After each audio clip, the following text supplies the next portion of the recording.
Magandang araw mga ka-KMJS. Ang Pilipinas, kilala sa ganda ng mga isla at beaches. Pero alam niyo ba na mas makulay at mas kakaiba ang kagandahan ng nasa ilalim ng ating karagatan?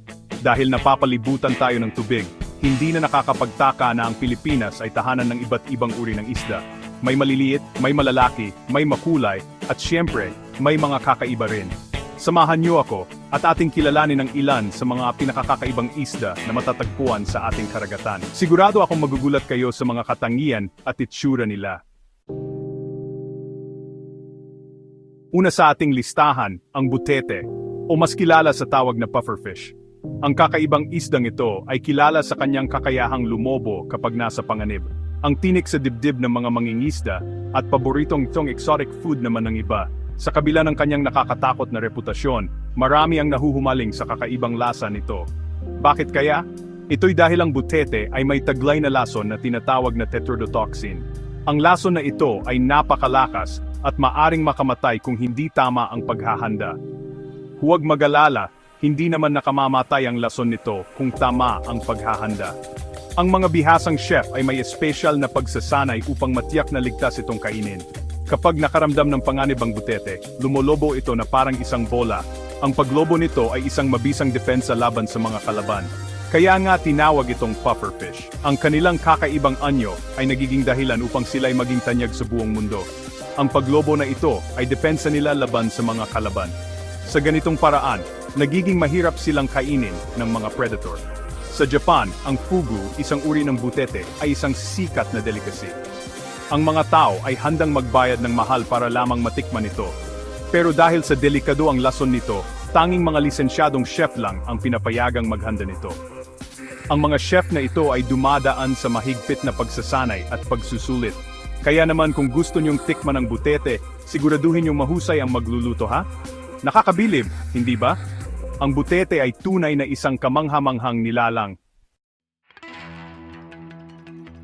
Hindi lang sa alamat o sa pelikula may lumilipad na isda. Dahil dito mismo sa Pilipinas, makikita natin ang tamban-tamban o mas kilala bilang flying fish.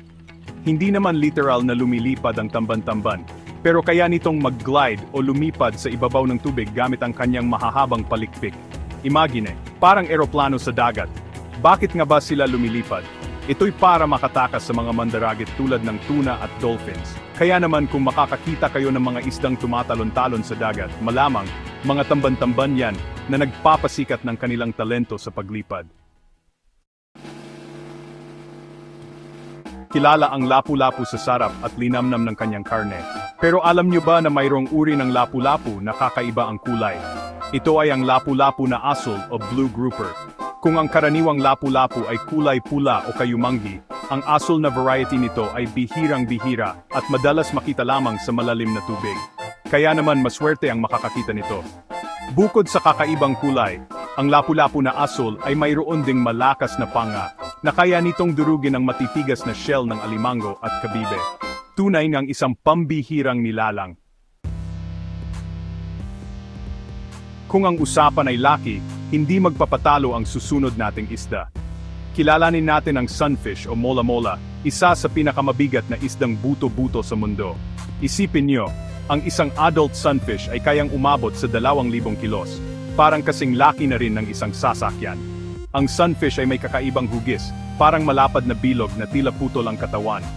Madalas makikita ang sunfish na nakahiga sa ibabaw ng tubig, kaya tinawag itong sunfish. Dito sila nagpapaaraw at naglilinis ng balat gamit ang init ng araw. Parang mga turista rin sila, nagsasunbathing. Sa kabila ng laki nito, ang sunfish ay harmless at hindi naman nangangagat. May mga isdang makulay at mayroon din namang mga isdang eksperto sa pagtatago. Ang mga isdang ito ay may kakayahang magbago ng kulay at anyo upang magmukhang bahagi ng kanilang kapaligiran. At ang susunod nating isda, isa sa mga pinakamagaling magtago sa buong karagatan. Ang kanilang kakayahan sa pagbabalat kayo ay tunay na kamangha-mangha. Kilalanin natin ang ghost pipefish. Ang isdang ito ay may natatanging kakayahan na magmukhang patay na dahon o seaweed. Ang ghost pipefish ay mukhang patay na dahon o seaweed. Ang kanilang anyo ay halos hindi mo mapapansin sa ilalim ng dagat. Kaya naman napakahirap nilang makita, lalo na kung magaling silang mag-camouflage sa kanilang paligid. Ang kanilang kakayahan ay nagbibigay sa kanila ng proteksyon laban sa mga mandaragit. Parang mga ninja sila ng dagat. Ang kanilang galaw ay tahimik at hindi mo mapapansin. May mahaba at manipis na katawan ang ghost pipefish na parang papel. Ang kanilang katawan ay nagbibigay daan sa kanila na magtago sa mga seaweed at coral. Dahil sa galing nilang magtago, isa ang ghost pipefish sa mga paboritong kuhanan ng litrato ng mga underwater photographers. Ang kanilang natatanging anyo ay nagbibigay ng kakaibang hamon at kasiyahan sa mga litratista. Kaya naman, kung mahilig kayo sa underwater photography, subukang maghanap ng ghost pipefish. Ang kanilang galing sa pagbabalat kayo ay siguradong magbibigay ng kakaibang karanasan, at siguradong mapapahanga kayo sa kanilang galing sa pagbabalat kayo. Ang ghost pipefish ay tunay na master of disguise ng dagat. Kaya sa susunod na mag-dive kayo, huwag kalimutang hanapin ang mga kamanghamanghang nilalang na ito. Ang kanilang presensya ay nagpapaalala sa atin ng kagandahan at hiwaga ng kalikasan, at siguradong mapapahanga kayo sa kanilang galing sa pagbabalat kayo. Ang ghost pipefish ay tunay na master of disguise ng dagat. Kung ang hanap nyo ay kakaiba at makulay, ang susunod nating isda ay siguradong magpapasaya sa inyong paningin. Kilalanin natin ang dragonet, o mas kilala sa tawag na mandarin fish. Ang mandarin fish ay isa sa mga pinakamakulay na isda sa mundo. May asul, orange, at dilaw na pattern sa katawan, parang isang obra maestra na ginawa ng isang pintor. Pero hindi lang ganda ang meron ng mandarin fish. Alam nyo ba na may natural na toxin sa balat nila? Kaya naman hindi sila kinakain ng ibang hayop. Madalas makita ang mandarin fish sa maliliit na kuweba o corals. At dahil sa ganda ng kanilang kulay, ginagamit din sila sa saltwater aquariums. Ang kanilang kakaibang anyo at matingkad na kulay ay talagang nakaakit ng pansin. Hindi lang sila maganda sa paningin, kundi nagbibigay din sila ng kakaibang karanasan sa mga nag-aalaga sa kanila. Kaya naman, ang mandarin ay hindi lang isang isda, kundi isang tunay na hiyas ng karagatan. Ang susunod nating isda, kilala sa bilis at talas ng kanyang katawan. Kilalanin natin ang isdang espada o Pacific needlefish. Tulad ng espada, ang isdang espada ay may mahabang katawan at matulis na nguso. At hindi lang sa itsura, dahil ang isdang espada ay napakabilis din lumangoy. Kaya naman mahirap silang hulihin. At alam nyo ba na ang karne ng isdang espada ay masarap din gawing kinilaw o kaya naman ay ihaw? Kung mahilig kayo sa horror movies, siguradong pamilyar kayo sa itsura ng susunod nating isda. Kilalanin natin ang anglerfish, ang halimaw ng kalaliman. Ang anglerfish ay may kakaibang itsura. May ilaw sila sa ulo na ginagamit nila para akitin ang maliliit na isda. At kapag lumapit na ang biktima, bigla na lang nila itong kakagatin gamit ang kanilang matatalas na ngipin. Mukhang halimaw ang anglerfish na may malaki ang bibig at matatalas na ngipin. Kaya naman hindi nakakapagtaka na isa sila sa mga pinaka-nakakatakot na isda sa dagat. Madalas lumabas ang anglerfish sa mga pelikulang pang-horror sa ilalim ng dagat. Ang susunod nating isda, hindi lang maganda ang kulay, kundi may malaking kontribusyon din sa ating kalikasan. Kilalanin natin ang parrotfish. Ang parrotfish ay may makukulay na kaliskis, parang isang loro. Pero alam nyo ba na ang parrotfish ay kumakain ng coral? At pagkatapos nilang kainin ang coral, inilalabas nila ito bilang puting buhangin. Tunay ngang kahanga-hanga ang kalikasan. Ang susunod nating isda, kakaiba ang hugis at may kakaibang paraan din ng pagtatanggol sa sarili.